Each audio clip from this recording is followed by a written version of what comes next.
My name's Ruth Blakeley. I'm a Professor of International Relations at the University of Kent. I'm going to talk about my research to map the CIA's Rendition program in the War on Terror. The CIA's use of torture in the War on Terror has received a lot of attention recently following the publication of the heavily redacted 500-page executive summary of the US Senate Intelligence Committee's investigation into the use of torture by the CIA. Details of the extensive torture that prisoners were subjected to at the hands of the CIA and their partners were laid bare to the world for the world to read in a level of excruciating detail that only a small community of litigators, human rights investigators and academics have engaged with before. The torture included waterboarding, mock executions, sexual abuse, confinement of prisoners in coffin-like boxes for days on end, beatings and psychological torture. It also included rectal force feeding. The Senate report concludes that these practices rarely had anything to do with securing credible intelligence in the fight against terrorism. Instead, they are intended to degrade, humiliate and dehumanize, irrespective of whether or not the victim has any credible connection to Al-Qaeda or affiliated terrorist groups. The Senate report also corroborates conclusions that my team and our collaborators long ago reached. Very few of those caught up in the Rendition program had anything to do with terrorism. With the exception of a very small number, most were incarcerated, incommunicado, for years on end, and tortured repeatedly, simply because they were in the wrong place at the wrong time, were victims of erroneous so-called intelligence, or were sold for bounties by corrupt agents of third-party states. I established the Rendition Project in 2011 with the award of an Economic and Social Research Council grant. Along with my research partner, Sam Raphael, our aim was to develop an understanding of the scope, reach and workings of the CIA's Rendition program. The results of this went much further than we ever envisaged possible, mainly because of the generous support we received from a small network of human rights investigators and litigators, and in particular, UK legal action charity Reprieve. The CIA's Rendition, Detention and Interrogation program, which ran from 2001 to 2007, was made possible by using a number of small aircraft to transfer terror suspects around the world so that they could be held undetected for the purposes of interrogation using torture. The use of these private multiple aircraft and dozens of prison sites was deliberately intended to keep the program under wraps. The use of these aircraft, though, would eventually result in the unravelling of the entire program. It was in 2003 that investigative journalists first published stories about CIA kidnap or rendition. Over the months that followed, international networks of plane spotters had begun noticing patterns in which a number of executive jets kept appearing in certain locations, flying between the US, Western Europe, the Middle East and beyond, and then back again over a 5 to 10 day period.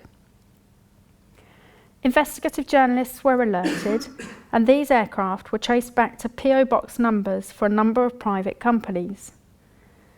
These tended to be subsidiaries of large military companies or were owned directly by the CIA through a network of front companies. Further digging led to specific pieces of evidence that suggested the CIA was contracting these aircraft for the transfer of prisoners between a range of locations in countries in Europe, the Middle East, North Africa, Afghanistan, and of course, Guantanamo Bay in Cuba. Two key investigations were launched by the European Parliament and the Council of Europe in 2006 into the role of European states. Of significance for our research was the latter of these, led by Rapporteur Dick Marty, who secured thousands of air traffic control records to establish where aircraft linked to the CIA had landed in and taken off from European airports or traversed through European airspace. Working with Reprieve, our work hinged on the gathering of an enormous amount of air traffic control data from a range of organisations and transforming it into a searchable database that would help us track aircraft carrying rendition victims around the world over a 6-year period from 2001 to 2007.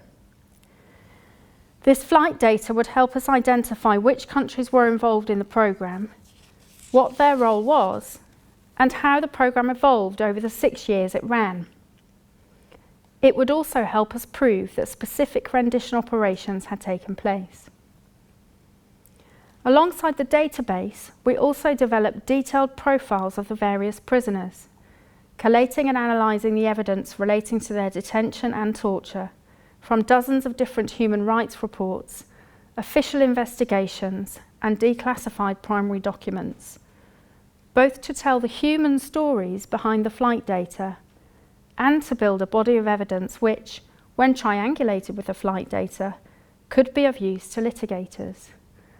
The database and the prisoner profiles and all the supporting evidence is housed on our project website, www.therenditionproject.org.uk.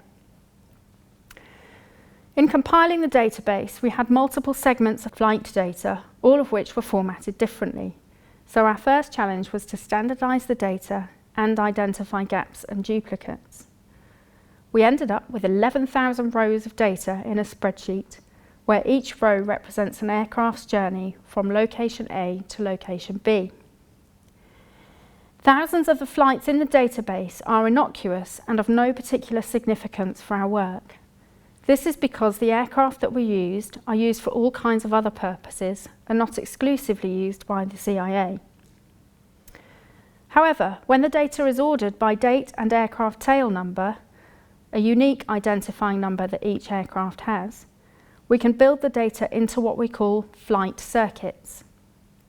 These show us the routes of an aircraft over specific time periods and through specific locations. There are a number that are of considerable interest to us. A typical rendition circuit occurs over a 5 to 10 day period.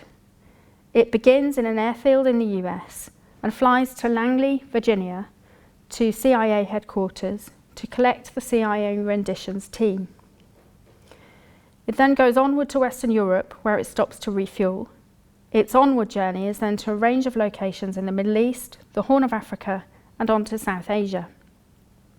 It then flies back through European airspace, refuels again, before heading on to Guantanamo Bay and then back to the US. Because we know the dates of many of the prisoner transfers and at least some of the locations where they were held, through their testimonies and the work of human rights investigators, we were able to tag particular circuits in the database that we knew to be specific rendition operations of specific individuals. We were also able to tag dozens of other flight circuits that looked highly suspicious because of the locations taken in by the circuits and the dates they occurred. When we had completed the database, we worked with the Guardian newspaper to produce an interactive map that would enable the public to access the flight data rather than having to look at 11,000 rows of a spreadsheet. Perhaps the most important contribution of the database has been the ability it has given us and other collaborators to match many more individual prisoners to specific rendition operations. The flight data is of sufficient quality to provide important evidential material that particular flights took place, and this can be used in litigation, along with other evidence, to seek redress and reparation for victims. We have also been able to identify a number of new rendition operations previously undiscovered, and following the publication of the Senate report, can match these to specific prisoners. More broadly, our work shows for the first time the scale and scope of the rendition programme. It also shows the way the programme evolved over time. The findings of our research show the various ways in which dozens of different countries were involved. Over 45 countries have been involved in the rendition programme in various ways. Many of these are European countries, particularly the UK. Some have hosted secret prison sites, including Lithuania, Romania, and Poland. Some have received CIA prisoners for detention and interrogation. Some have received logistical support to carry out rendition operations on behalf of the CIA. Some have facilitated rendition flights, providing airspace, refuelling stops, and granting landing permits. The intelligence agents of numerous states have been directly or indirectly involved in the arrest, detention, or transfer of prisoners to CIA or US Department of Defense custody. The intelligence agents of numerous states have also sent information for use in interrogation or received information secured during interrogation. Agents have been present during interrogations and/or torture. Agents have known that torture took place during interrogation and have failed to prevent it. This is true in the case of British resident Binyam Mohammed and the UK. He was tortured by Pakistani and CIA agents with the knowledge of MI6. Following his apprehension in 2002, the UK repeatedly requested access to him while he was held by Pakistani ISI from April 2002. The access was denied. During that time, he was hung up for a week by a leather strap around the wrists, so he could only just stand. He was beaten with a leather strap. At one point, a Pakistani agent loaded a semi-automatic gun. He states, "He pressed it against my chest. He just stood there. I knew I was going to die. He stood like that for 5 minutes. I looked into his eyes and I saw my own fear reflected there. I had time to think about it. Maybe he will pull the trigger and I will not die, but just be paralysed." While in custody, he also had his genitals repeatedly cut. High Court documents revealed that while denied access to Mohammed, MI6 was in receipt of repeated information emanating from his interrogators, including receiving at least 42 documents detailing that he was being tortured and that this was having psychological effects.